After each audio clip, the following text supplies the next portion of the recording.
you sit in your office or your cubicle all day long just dreaming of ways to land a better job?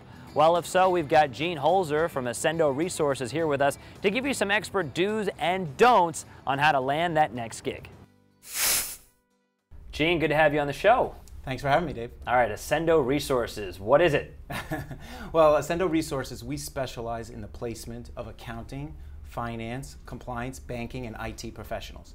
And that's in both direct hire placement as well as temporary and consulting opportunities. And you guys are based all over South Florida. Yes, we have 3 offices, West Palm Beach, Fort Lauderdale, and Miami. And that way we can easily service our clients and our candidates local to those regions. And it's not just small companies. I mean, you guys kind of do a little bit of everything, right? Sure, sure. I mean, we found more success kind of in the medium and to the larger size, some of the brand names, but certainly we've worked with some small mom and pops as well. Mm-hmm.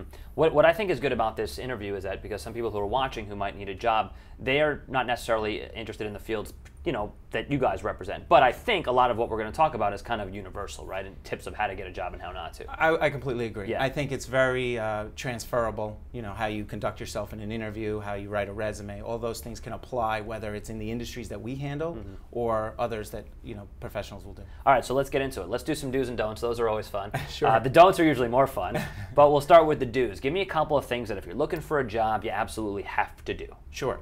I think, though, you have to think about it in 2 segments. There are people that are currently working right now that maybe are a little bit dissatisfied or satisfied, and then there are people that are completely unemployed and they're desperate for their situation. So I think when you're in the unemployed situation, you know, you can't be as picky.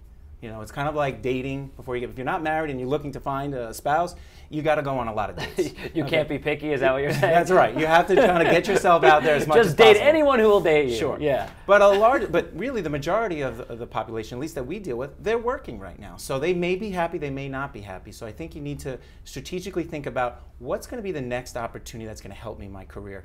One of the messages that I give to candidates all the time is because there's a lot of turnover and most people don't stay in positions for 10 years or 20 years, lifetime employment like they used to, is when you take this next position, you want to think about the job after that. So how is that going to look in your career development? Yeah, so you're a big proponent of LinkedIn, I'm guessing? Huge component of LinkedIn. You'll see Ascendo Resources all over LinkedIn, and our recruiters, we love to use it as a tool to, you know, identify candidates. All right, so just going back to what you said, though, it's not so easy when you're at a job.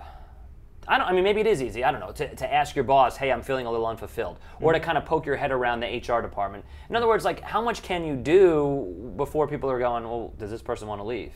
Certainly. I mean, I think you have to be a little bit careful, like you're saying. You don't go in there saying, I'm unhappy, give me more money. But I think you have to say, you know, and you know, put your message together as if, okay, how I want a little bit more challenge from my role. What else do you see for me in the next year or 2? That's what you do internally. And certainly a company like ours, you know, Ascendo Resources, we can help you look for those opportunities elsewhere. While you're working those 40, 50-hour weeks, we're out there looking for your next opportunity. Right, which is, I would imagine, kind of the biggest attribute that you guys have, because sure, everybody would love to potentially look for another job, but how, when, where? You're not going to use your work computer to do it.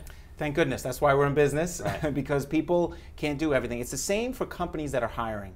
If you're a hiring manager and you're looking for that quality professional, you don't have time all day long to look at resumes, put positions out. When you put an advertisement out online, you get 400 resumes.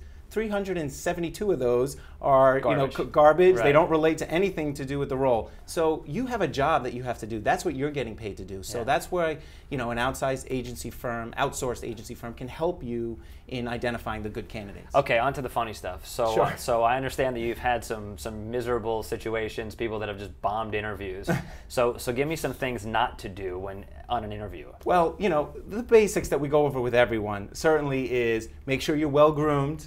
You know, we've had situations where people... Isn't that obvious? It is obvious, but, you know, people, they'll show up late for interviews. Right. They're not prepared. They don't bring their resume. But, you know, we've had situations where, you know, managers have complained to us about the body odor of the candidate. And, you know, it's just common sense things. You know, certainly you want to... be prepared and be professional. I mean, I just can't imagine you walking in unshaven, you know, unkempt, smelling. But it happens. It happens. It happens. Inappropriate dress, right? There's certain features that, you know, kind of can be highlighted one way or another. So we have all sorts of scenarios. Inappropriate dress could get you a job, though. Well, true. Right? True, but usually the odds are against you. Resume mistakes. In fact, we have resumes that circulate their way around here sometimes when I read them. And honestly, I've read resumes with tons of misspellings and things like that. And if you can't even spell check a resume, Come on. I see it every day. Yeah. We see it every day. The overriding message with your resume is less is more.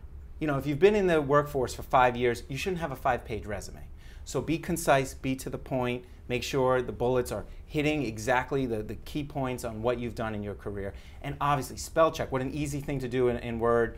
And not just that, read it, keep reading it, look at it, you know, even if you're working. Here's another tip, if you've been working 2 or 3 years and you're happy, you know, spend a weekend, take a look at your resume all over again, just to make sure, you know, update it, reread it, because there's always mistakes there. Okay, this is really interesting. You suggest not to give up looking for jobs during holiday season, because I think people's natural inclination is, well, it's Christmas, nobody's hiring, I won't even bother looking. Yeah, absolutely. We hear this excuse all the time. Well, I lost my job in November, and Thanksgiving came, and the holidays, and I just, you know, wanted to take some time off, which is great. I understand we all need to recharge our batteries. But while you're doing that, those active job seekers are out there finding the positions that you could have otherwise had.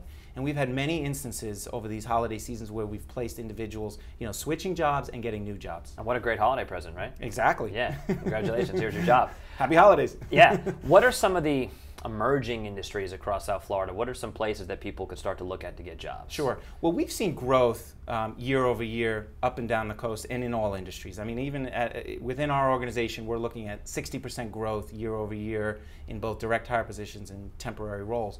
But I would say one sector that definitely has been expanding is banking.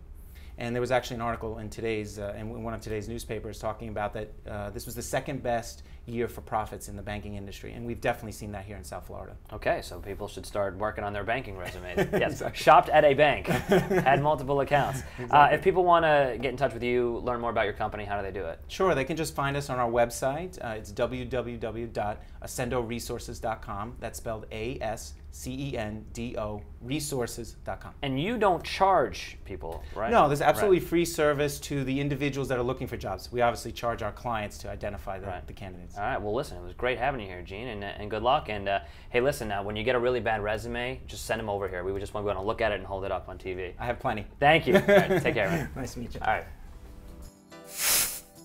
Thank you, Gene. Last year, Ascendo placed over 2,000 people in jobs across South Florida. This year, they're already over 60 placements. When we come back, a golf tournament that has fancy cars, Hooters girls, and most importantly, it's for a great cause. The details coming up as Inside South Florida returns.